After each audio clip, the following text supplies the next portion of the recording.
Bismillahirrahmanirrahim. Selamat datang di Kepo Kirim Email Podcast bersama saya Fikri Fatullah. Seperti biasa, Kepo didukung kali ini oleh dua perusahaan ya. Dua produk.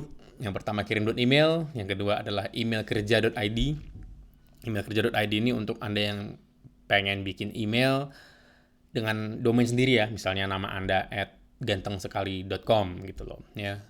Nanti Anda akan bisa mengirim dan menerima email dengan domain sendiri tersebut ya, jadi lebih profesional, bisa lebih kuat brandingnya dan lain-lainnya. Dan enaknya lagi bisa juga diakses langsung menggunakan aplikasi Gmail yang anda sudah familiar ya, jadi nggak perlu pakai aplikasi email baru, nggak perlu ada settingan-settingan aneh-aneh. Silahkan berlangganan dan langsung konekkan email kerja ke Gmail Anda atau aplikasi email apapun yang Anda gunakan ya, maka langsung bisa ngirim email seperti biasa, atau juga bisa diakses melalui website dan lain-lain ya. Mudah pokoknya. Silakan coba di emailkerja.id, itu alamat websitenya. Gunakan kode kupon KEPO untuk diskon 10%. Kode kupon KEPO juga berlaku jika Anda ingin berlangganan kirim.email. Oke. Jadi jika Anda kombinasikan email kerja dengan kirim.email, Anda akan bisa membroadcast email yang lebih profesional dengan menggunakan alamat email yang mungkin bisa berisi brand Anda ya. Oke. Ini diskusi yang tidak biasa ya. Episode kali ini saya bahas venture capital. Venture capital, bilangnya sih gimana sih gitu ya bilangnya. Oke, atau VC ya, venture capital. Nah, kenapa saya bahas ini? Apakah mayoritas pendengar Kepo itu merupakan perusahaan digital startup? Tentu tidak. Ya, mayoritas pendengar Kepo itu pengusaha seperti saya ya, pengusaha seperti saya dan Anda mungkin pengusaha ya yang mungkin mayoritas jualan online ya. Saya nggak tahu ya, bisnisnya bisa macam-macam, tapi mayoritas yang saya terima email-email yang masuk ke saya itu banyakkan jualan online yang mungkin tidak sampai Anda dengar ini, mungkin Anda belum pernah berurusan dengan yang namanya venture capital, VC, belum pernah mungkin ya. Jadi kenapa saya bahas ya? Ada beberapa hal, walaupun venture capital sebenarnya dulu awalnya juga di negara-negara barat gitu ya, di Amerika itu tidak spesifik didesain untuk perusahaan digital ya. Tapi emang dipopulerkan di Indonesia oleh pertumbuhan digital startup yang luar biasa ya. Dan salah satu ekosistem yang mendukung pertumbuhan itu adalah banyaknya sekarang venture capital di Indonesia ya. Yang gede-gede mungkin ada East Ventures ya, yang sudah lama sekali ada di Indonesia.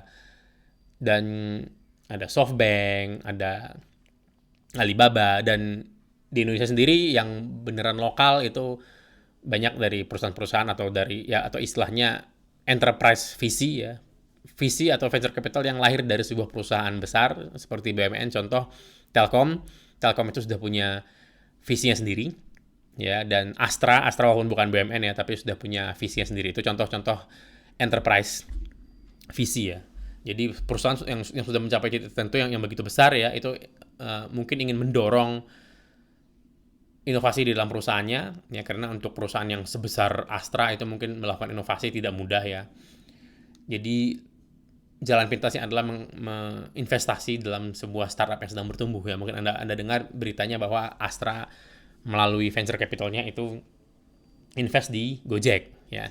Nah, jadi apa sebab saya bahas venture capital dan kenapa Anda harus tahu ya?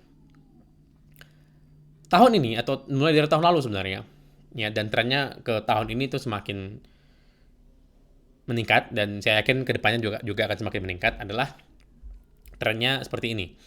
Venture capital itu investasi yang ini saya bahas konteksnya di Indonesia ya. Venture capital di Indonesia itu sudah diversifikasi, artinya sudah tidak hanya eksklusif investasi di startup digital.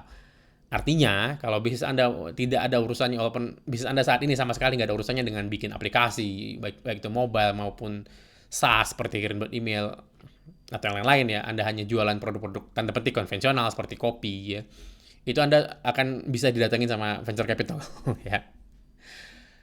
Nah, dan venture capital semakin ini juga akan semakin beradaptasi dengan kondisi masyarakat di Indonesia ya. Saat ini sudah ada venture capital syariah, sudah ada ya.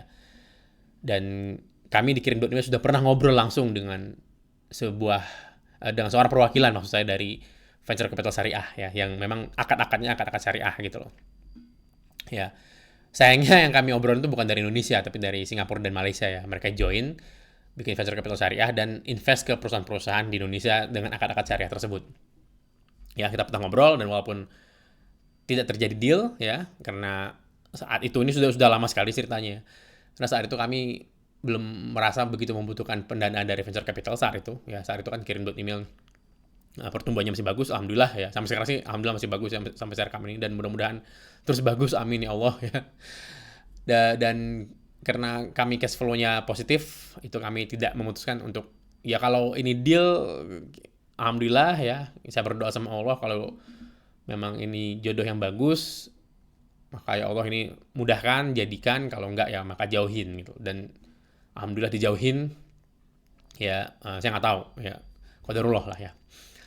Tapi bukan itu yang mau saya bahas. Yang mau saya bahas adalah kembali ke diskusi awal ya, bahwa venture capital itu sekarang masuk ke dunia yang non digital di Indonesia terutama ya.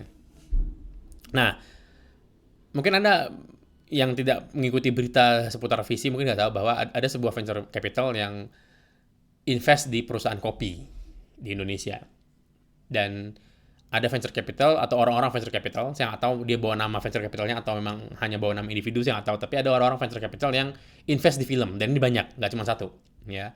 Film-film yang sangat populer di Indonesia itu beberapa diinjek dananya oleh venture capital.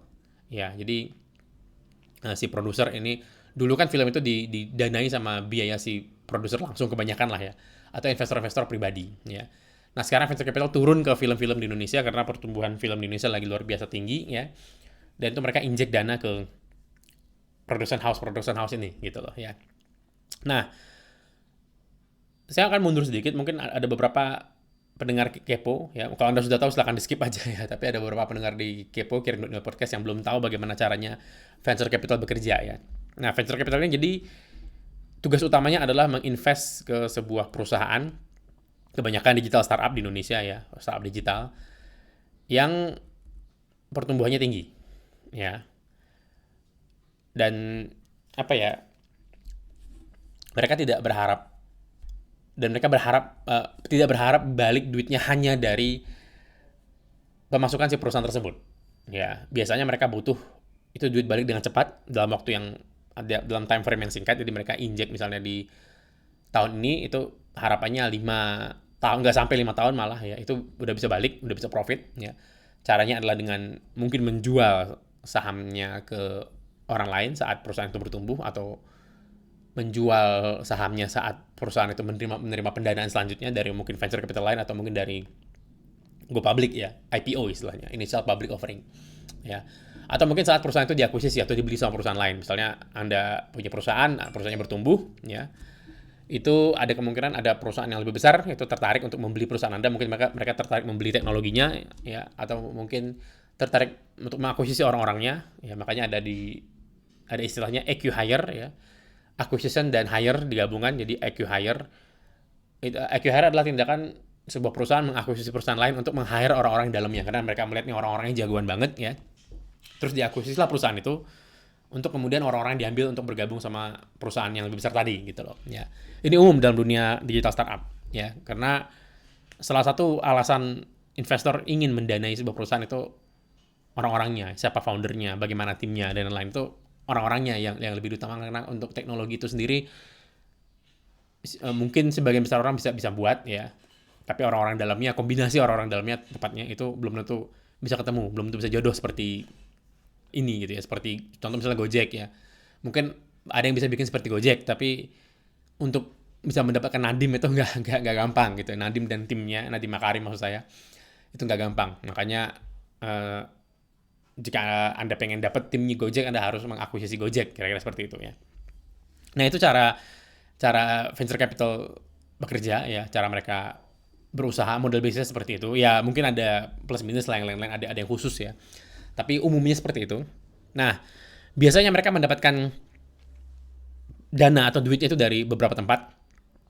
Ya, yang pertama tentu saja dari orang-orang yang sangat kaya, ya, orang-orang yang miliarder lah ya, konglomerat di Indonesia itu punya duit yang sangat berlebih. Nah, di titik tertentu orang kalau yang punya duit sangat berlebih itu malah butuh mencari apa ya, penyaluran dananya ini mau kemana, daripada dia mengendap hanya uang cash yang terkena inflasi dan yang lain ya. Dia butuh sesuatu yang bisa memberikan return yang cepat, yang bagus, dan membuat dia lebih kaya lagi gitu loh ya. Atau yang mungkin beberapa orang yang sudah nggak mikirin duit lagi ya, mikirnya ini aku punya duit banyak banget, aku bingung deh, aku kasih kebermanfaatan bagi orang lain deh. Nah bisa juga, ya saya nggak tahu.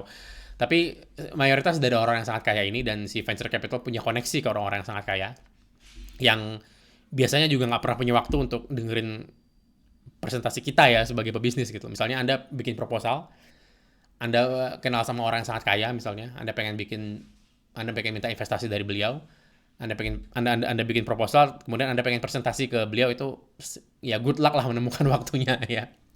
Bisa jadi janjinya sekarang itu baru bisa presentasinya 2 bulan 3 bulan lagi. Nah, inilah yang dijembatani sama venture capital ya. Sedangkan venture capital itu hari-harinya meeting, setiap hari itu mereka menerima presentasi dari puluhan mungkin perusahaan ya, belasan hingga puluhan perusahaan tergantung visinya siapa ya. Dan mereka menyeleksi setiap bulan itu, mereka menyeleksi banyak sekali presentasi, slide yang masuk, proposal dan lain itu untuk kemudian dijodohkan sama si dana investor ini. Ya, itu modelnya yang umum seperti itu. Ya.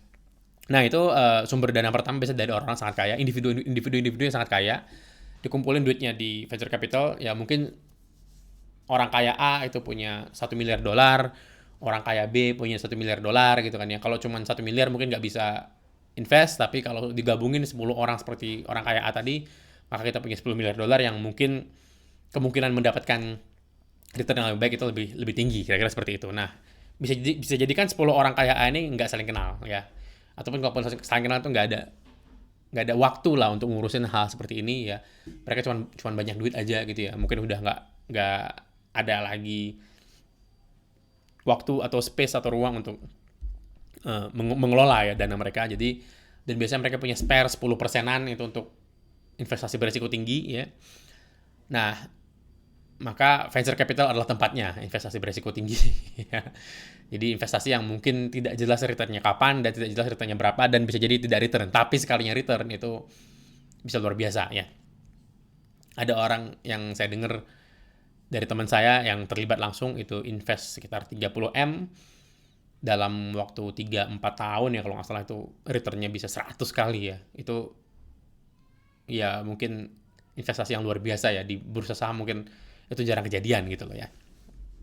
Nah, hal seperti inilah yang bikin venture capital itu dicari sama orang yang sangat kaya tadi, konglomerat tadi ya, karena ya beberapa konglomerat memang punya adrenalin yang tinggi ya untuk mencari return seperti ini ya. Nah, sumber dana kedua biasa dari ya enterprise seperti tadi ya. Ada enterprise yang punya duit cash banyak ya, mereka sudah bangun infrastruktur segala macam, sudah growth, dan butuh pengalokasian dana ke tempat lain. Biasanya mereka bikin visi sendiri di dalam perusahaannya, biasanya anak perusahaan yang khusus memang urusannya mengalokasikan dana berlebih dari perusahaan ini ya ke usaha-usaha lain yang biasanya mendukung si korporat ini. Ya, contoh ya misalnya Astra dan Gojek ya, maka ada kemungkinan Gojek bisa mendukung Astra di masa depan, makanya Astra invest ke Gojek. Biasanya sih investasi si enterprise visi ini memang nggak jauh-jauh dari scope kerja dia ya. Misalnya ranah kerjanya otomotif, maka investnya akan di startup otomotif ya. Misal ranah kerjanya fashion, maka dia akan invest ke startup fashion dan lain-lain. Ini juga saya lihat ini sangat berhasil di Indonesia ya, dibanding visi-visi yang lain. Ini mungkin visi yang paling berhasil modelnya yang seperti ini ya, karena si enterprise punya kepentingan tapi nggak punya waktu ya, sedangkan dia melihat ada startup yang pertumbuhannya cepat, usernya banyak ya, teknologinya bagus, orang-orang yang bagus, ya udah diinjek dana aja supaya bisa kolaborasi dengan si enterprise tadi. Ini win-win buat saya di Indonesia ya. Dan saya lihat modelnya 3-4 tahun ke depan model seperti inilah yang akan bertumbuh di Indonesia ya. Dan sumber-sumber lain ya, termasuk dari evil billionaire ya. Ini walaupun saya berat menceritakannya, tapi ini terjadi ya. Ada orang-orang yang pengusaha-pengusaha evil tanda petik ya, itu punya dana berlebih daripada money laundering nggak jelas, itu diarahkan ke visi untuk kemudian invest ke startup ya, jadi dananya positif gitu. Saya mau bahas ini ya, tapi ini terjadi di lapangan ya. Nah, jadi sudah jelas ya kenapa saya bahas visi, karena visi tahun-tahun ke depan itu tidak hanya akan melirik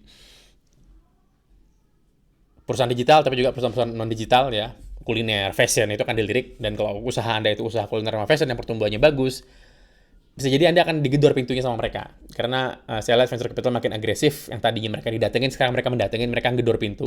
Ya, mereka gedor pintu orang dan ngajakin meeting, dan mereka makin mudah diajakin meeting. Di email aja, satu email aja biasanya langsung bisa meeting. Dulu kalau Anda meng-email VC itu bisa nggak dibales ya. Sekarang Anda kalau nge-email orang dalam VC itu bisa langsung diajakin meeting gitu loh. Ya. Atau diminta langsung kirimin proposalnya ke mereka gitu loh. Ya. Nah, jika Anda memutuskan, jika nanti suatu hari di Indonesia ya, Anda kedatangan venture capital syariah yang tadi saya bilang lah ya, yang insya Allah tahun-tahun ke depan akan makin banyak ya.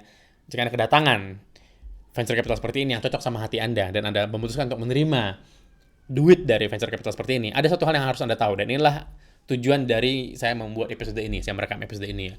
Saya baca buku yang sangat bagus sekali, judulnya Lost and Founder. Ini penulisnya, jika Anda paham SEO, ya, sudah nggak asing dengan penulis buku ini. Yang namanya Rand Fishkin. Ya. Ini adalah beliau adalah founder dari Moz.com. Ya, jika Anda orang SEO, Anda sudah tahu ya Moz itu apa ya. Software SEO yang sangat ternama, sangat populer di kalangan pemain SEO ya. Jadi dulu namanya SEO Moz, sekarang namanya Moz aja, MOZ ya. Nah, Rand Fishkin tuh nulis buku, foundernya nulis buku tentang perjalanan dia membangun Moz ini, dan isinya luar biasa ya. Saya sangat menyarankan Anda membaca buku ini karena isinya sangat jujur, tanda petik ya. Makanya subjudulnya apa? A Painfully Honest Field Guide ya. Karena jujur kadang-kadang berat ya. Nah, salah satu di dalam buku ini yang ingin saya bahas sekarang adalah di bab 6. Di bab 6 ini ada subbab yang judul subbab ini seperti ini. How VCs Lose Even When They Win. Yang akhirnya jadi judul podcast ini ya. Bagaimana VC itu kalah walaupun mereka menang. Ya, bagaimana venture capital kalah walaupun mereka menang. Oke. Nah, saya sudah saya ceritakan ya bagaimana venture capital dapetin duit ya. Sebenarnya mereka sendiri juga harus membuat laporan yang bagus ke investor mereka. Jadi mereka adalah jembatan kan ya. Mereka harus buat investor yang bagus ke orang-orang yang punya duit tadi. Setiap tahun tuh mereka harus buat laporan yang bagus ya. Returnnya harus bagus ya. Nah, jadi kenapa mereka tetap kalah walaupun mereka menang? Ya. Dan kenapa Anda harus peduli gitu loh. Artinya gini. Walaupun Anda dapat duit dari VC dan Anda memberikan return yang sangat bagus ke VC tersebut, bisa jadi mereka nggak akan puas. Kenapa? Dan ini saya rekam, saya katakan di sini untuk jadi pertimbangan Anda kalau menerima pendanaan dari VC. Seperti yang saya katakan ya, VC akan semakin agresif. Tahun-tahun ke depan mungkin dia akan gedor pintu Anda. Ya, dia akan gedor pintu Anda, dan saat dia gedor pintu Anda, tok-tok-tok, Assalamualaikum gitu kan. Menawarkan duit, Anda jangan langsung wah ini duit kesempatan nih, jangan langsung seperti itu. Pertimbangkan apa yang saya katakan berikut ini ya. Kenapa VC kalah walaupun dia menang. Nah, sebagai catatan, dalam setahun venture capital itu invest di banyak sekali perusahaan. Mereka ada punya kuota yang harus mereka penuhi ya. Jadi biasanya kalau Anda menerima pendanaan dari VC, anggaplah Anda menerima, Anda mungkin satu di antara ratusan perusahaan yang menerima pendanaan di tahun itu. Ya, ada yang kuotanya ratusan seperti SoftBank ya. Ada yang kuotanya itu mungkin baru puluhan untuk VC-VC yang baru ya. Ada yang kuotanya 30, ada yang kuotanya mungkin 12 ya. Artinya satu sebulan itu harus ada yang closing deal gitu kan ya, dan yang lain ya. Tapi intinya mereka harus ngabisin kuota dalam setahun itu ya. Kuota jumlah investasinya harus ada gitu loh ya. Nah, andaikanlah kita ngomong matematika ya. Si VC punya 300M. Misalnya, ini angka-angka gampang aja ya. Ya, supaya kita gampang hitung-hitungannya ya. Si venture capital punya 300M, 300 miliar rupiah ya. Yang tentu saja ya dia nggak akan bilang ke Anda dia punya berapa ya, enggak. Dialokasikan misalnya ya gampang-gampang lah. Dialokasikan 30M lah ke Anda. Ya, dialokasikan 30M ke bisnis Anda. Misalnya Anda bisnis fashion ya. Anda mau bangun pabrik lah misalnya gitu, capek maklun ke orang gitu kan ya, susah ngejar kapasitas produksi gitu kan. Jadi Anda mau bikin pabrik ya. Jadi Anda cari investor dan Anda ketemu sama si VC, nama VC-nya VC bidadari misalnya. Ya, angel investor kan, bidadari lah gitu ya. Nah, si VC bidadari ini invest ke Anda 30M. Ingat ya, dia punya duit 300 ya, 300M. Dia invest ke Anda 30M, deal ya. Anda dapat 30M ya. Dalam 3-4 tahun Anda berhasil mengembalikan dana 30M ini. Anda bisa mengubah dana 30M ini menjadi 100M. Ya, lebih dari 3 kali lipatnya Anda balikin gitu loh ya. Valuasi perusahaan Anda meningkat pesat luar biasa, pertumbuhan Anda luar biasa. Anda adalah perusahaan fashion yang dengan pertumbuhan tertinggi di Indonesia. Anda masuk majalah Forbes, Anda masuk majalah SOA gitu ya. Intinya luar biasa. Anda pokoknya ngalahin penjualan mukenanya Syahrini ya. Saat cara kami ini Syahrini ngejual 5.000 mukena paling murah 3,5 juta itu ludes habis. Nah, anda punya pertumbuhan lebih tinggi daripada ini ya. Karena 5.000-nya Syahrini itu sekitar 17 miliar. Anda dapat dana 30 miliar lebih kayak Anda dong kan gitu ya daripada mukena Syahrini kan gitu ya. Lebih gede bisnis Anda maksud saya. Oke. Nah, Anda berhasil balikin 3 kali lipat. Anda dalam 3 tahun Anda balikin 300%. Ya, artinya setiap tahun Anda bertumbuh 100% bisnisnya. Luar biasa ya. Anda balikin, Anda punya uang cash nih, 100M. Ya. Di portofolionya Visi, ini akan bagus sekali, bener nggak? Dan di mata Anda bilang sama Visinya, dana 30M kamu kemarin, ya, Visi Bidadari ya, kan? Ini saya bisa balikin 100M. Ya artinya mungkin valuasi perusahaan Anda juga sudah meroket lah, entah berapa lah. Mungkin kita nggak bahas valuasi ya, kita bahas duitnya, ya, duit cashnya.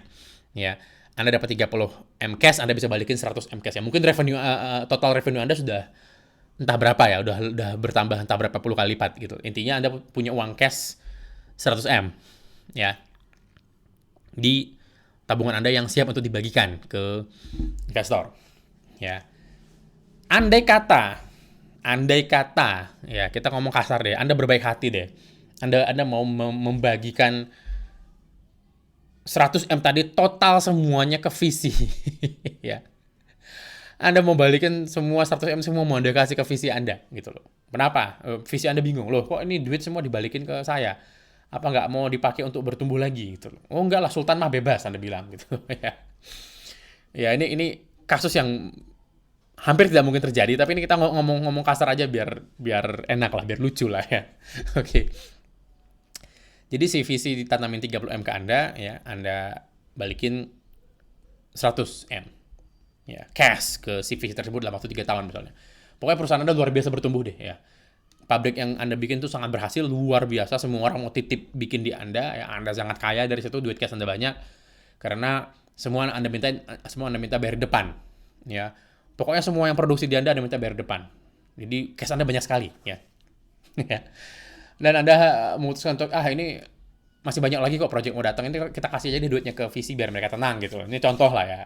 Walaupun ini nggak mungkin terjadi lah ya, tapi ini contoh aja. Visi seneng dong harusnya ya kan. Wah, yang kita tanam 30M baliknya 100. Lebih dari 3 kali lipat. Ya, seneng dong harusnya. Ternyata enggak. Kenapa? Ingat ya, tahun dimana dia invest atau Visi Bidadari ini invest ke Anda, dia harus ngabisin 300M. Dalam 3 tahun, Anda balikin 100. Padahal, ekspektasi si Visi dalam 3 tahun itu, ini harus balik 1 triliun misalnya. Ya, uang dia dapat dana dari pemegang dananya itu 300M kok. Dan si Visi harus bisa mengembalikan mungkin dalam 5 tahun lagi itu 1 triliun misalnya. Jadi 100M Anda itu ya baru 1/10 target gitu loh. Ingat ya, ini skenario yang ekstrim loh ya. Ini skenario di mana Anda ngasih semua cash Anda ke si Visi ini gitu loh ya. Yang ini juga skenario yang tidak mungkin menurut saya. Tapi ya biar gampang lah kita ngitungnya ya. Bisa jadi kalau Anda punya cash 100M tahun ini, itu mungkin yang Anda bagi-bagi dividennya itu cuman 10M lah gitu ya. Sisanya mau Anda pakai lagi untuk muter kan ya. Tapi ya tadi lah kita ngomong kita ngomong lucu-lucuan aja ya. Nah, 100M Anda itu ternyata di mata si Visi itu sudah kurang ya. Dia butuh 1T, dan dari 300M yang sudah dia keluarkan ke misalnya lah ya, 300 itu dia bagi 30, artinya dia tahun bersama dengan dia invest ke Anda di tahun itu, dia invest ke 9 perusahaan lain. Jadi total sama perusahaan Anda itu ada 10 perusahaan. Masing-masing 30M. Anda dapat 30 dan 9 perusahaan lain dapat 30 yang Anda nggak tahu itu perusahaan apa aja gitu loh ya. Nah, dari 10 perusahaan yang dia invest di tahun yang sama dengan Anda, mungkin yang berhasil itu cuma Anda. Ya. Atau kita bilang 2 perusahaan deh yang berhasil kayak Anda lah, 2 perusahaan lah ya, ngasih masing-masing ke 100 ke si Visi balik gitu loh ya. Yang artinya si Visi baru megang 200 gitu loh. targetnya tahun ini dia harus punya atau harus memutar lagi terus membalikin itu sekitar 1 triliun. Kurang berapa? Kurang 800-an lagi ya. Nah, apa yang terjadi? Apa yang terjadi? Dari seluruh perusahaan yang dia invest di tahun yang sama dengan Anda, ya, 2 yang berhasil, 8 lagi gagal. Apa yang terjadi? Apakah dia kemudian mendorong perusahaan yang gagal? Enggak. Dia akan mendorong perusahaan yang berhasil. Itu polanya venture capital. Dari 2 perusahaan yang berhasil, salah satunya perusahaan Anda, apa yang terjadi? Saat Anda bilang, saya mau balikin 100M untuk ini dari hasil penjualan misalnya lah ya, hasil bertumbuh perusahaan saya. Misalnya Anda bilang seperti itu. Apa kata si VC? Wah, ini nggak bisa. Tahun depan ini Anda harus bisa balikin 500M nih. Nah, dia mulai ngasih goal-goal yang berat, yang membuat Anda tidak enjoy lagi untuk menjalankan bisnis Anda, ya, berpotensi untuk tidak enjoy lagi. Ya, mungkin Anda enjoy, tapi ya bisa jadi enggak. Kan ya, kenapa? 100M itu mungkin goalnya challenging, menantang. Tapi 500 mungkin buat Anda tuh sudah nggak enjoy lagi Anda ngejarnya gitu loh. Ya karena ya lagi ya, nggak semua orang itu menikmati. Ada orang ada angka cukupnya, dan mungkin angka cukup Anda itu di sini gitu loh. Makanya Anda ngasih duit Anda semuanya ke visi karena Anda udah ngerasa udah cukup gitu loh ya. Ya Sultan mah bebas Anda bilang gitu kan. Anda udah ngerasa cukup, Anda kasih semua duitnya, ternyata si visi nggak cukup. Kenapa? Dia harus mengcover 1 triliun. Ya, artinya dia harus dia nggak bisa lagi mendorong si perusahaan gagal, dia akhirnya mendorong Anda yang berhasil. Salah satunya adalah perusahaan Anda ya. Didoronglah dengan goal-goal yang impossible gitu loh. Yang akhirnya memberikan tekanan ke Anda harus bertumbuh lagi ya. Si visi akhirnya memutuskan, lain daripada duit dipegang, bagus nih duit dimasukin lagi ke si perusahaan Anda ya, atau diinjek lagi atau bagaimana lah gitu kan.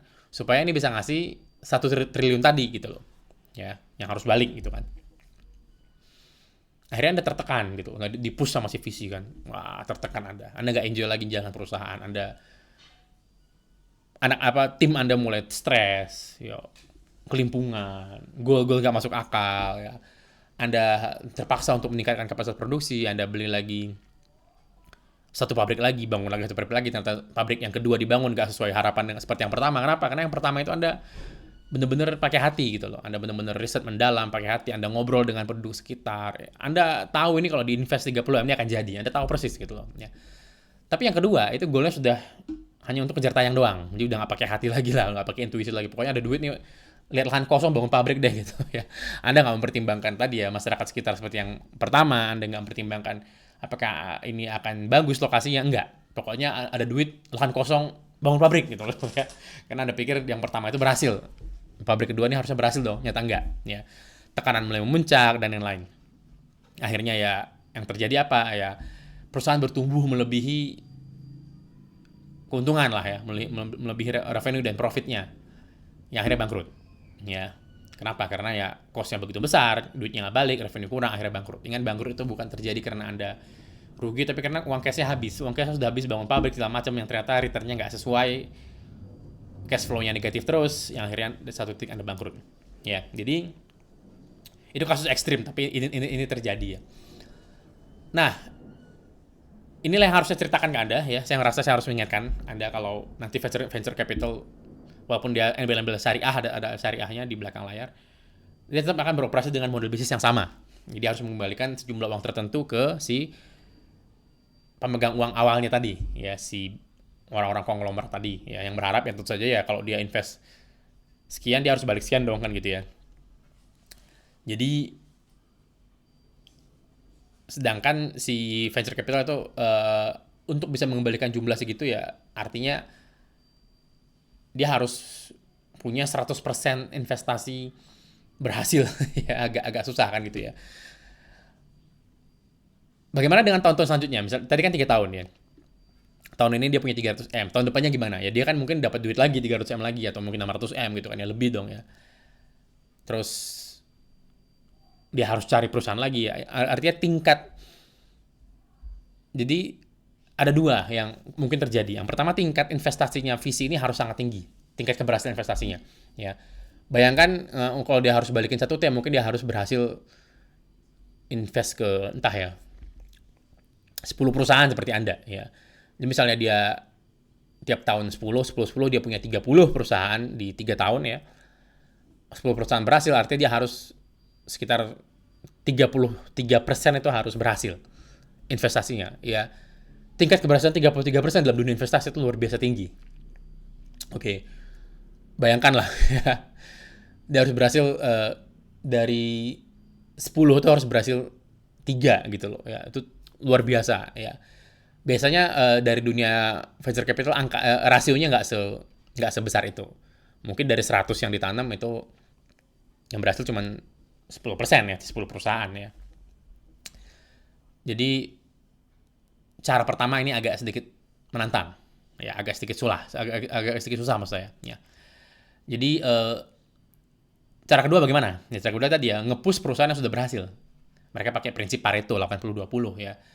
Jadi daripada berharap 10 perusahaan itu ngasih return 10 kali, bagus cari dari 10 itu, mana satu perusahaan yang bisa ngasih return 100 kali gitu loh. Ya. Itulah makanya dia akan nge-push perusahaan Anda terus sampai bisa ngasih return yang dia inginkan. Gitu loh. Kasarnya kalau Anda butuh dana lagi, dia minta lagi, dia akan ngasih. Yang penting pokoknya kasih return yang diinginkan deh gitu loh ya. Jadi bagus nge-push perusahaan yang berhasil daripada berharap yang gagal-gagal ini untuk bisa ngasih return. Enggak. Ya. Soalnya perusahaan-perusahaan yang gagal-gagal ini dijual pun juga angkanya nggak gitu bagus, bisa balik modal aja syukur gitu ya. Jadi bagus yang berhasil di-push terus, diperas terus sampai bisa balik deh duitnya gimana gitu loh. Atau nanti dijual atau bagaimana lah gitu ya. Atau go public, dia akan nge-push Anda untuk go public. Yang kemudian lagi Anda bertumbuh terlalu prematur, mungkin di luar kemampuan Anda ya. Dan hancur ya. Ini saya bukan mendoakan ya, Nuzum Zalik ya, saya bukan mendoakan ya.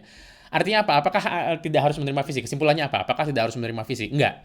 Makanya saya bilang di awal, saya menceritakan ini, jika nanti ada visi yang datang ke Anda, libatkanlah pemikiran ini, masukkanlah pemikiran ini dalam proses pengambilan keputusan Anda. Ya, pertimbangkanlah cerita saya ini untuk mengambil keputusan. Ya, kenapa? Karena visi itu bisa jadi, apalagi yang akad-akadnya bener ya, itu bisa jadi anugerah banget. Ya. Tapi ya satu sisi bisa jadi petaka banget. Ya. Jadi harus berhati-hati.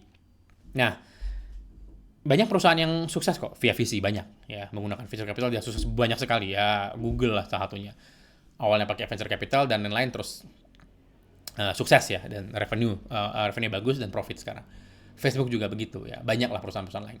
Jadi lagi ini bukan rekaman atau bukan episode yang melarang Anda mencari venture capital, enggak. Tapi saat Anda memutuskan untuk menerima atau menolak venture capital, pertimbangkanlah cerita ini.